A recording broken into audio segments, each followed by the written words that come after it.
Máy cắt thành công. Xin chào các bác nha. Đây là video anh em bên xưởng đang cắt của máy cắt thành công. Nhìn vô niềm vui phơi phới của anh em mà sướng lắm rồi. Mấy ông này chơi lầy quá. Đó, trời ơi, cắt 80 nha các bác. Niềm vui của anh em bên xưởng ba ông này lầy lắm các bác ơi. Đấy, cắt sướng quá.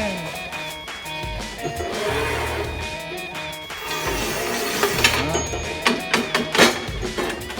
Mấy anh em chơi lầy quá nha. Một cái máy rồi bao máy rồi.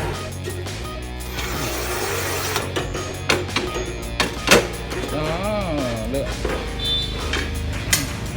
Còn ít đồ hỗ trợ nó chưa có ông ơi.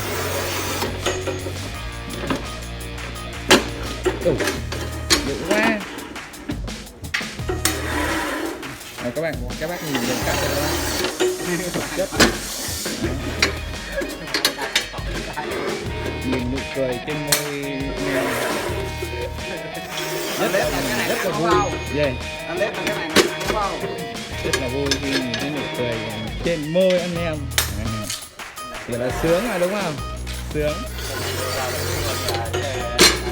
Thử nghiệm thôi, nhắm được hay không là chật quá. Máy này 50 triệu một cây á. dữ dàng 50 triệu luôn. Tăng lên thấy ớn không? Lên 10 triệu giờ 50 triệu luôn. Tiếp đi. Rồi hết rồi. Cắt khác.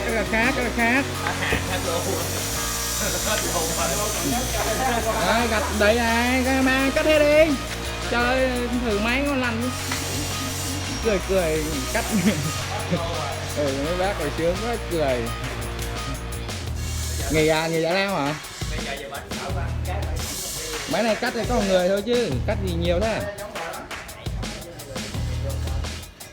Đây. Cắt. Này mà không lượm lúa rồi thôi. Cắt này lấy nhiêu tiền viên? 10.000 viên hả? Cái gì? Đường cắt mà các bác nhìn. Từ đầu đến đuôi. Ba ông này giờ làm có cái máy này làm giàu đâu thèm uống nước thường đâu, uống bò hút không à. Đá đâu. Bộ hút mà không mời đó, bộ hút mà. Thấy không? Chơi ông đẹp này, chơi ông đẹp. Mà có ba cô anh này. Đấy, đâu, ba số anh đâu. Đó, trời ơi. Cao rồi.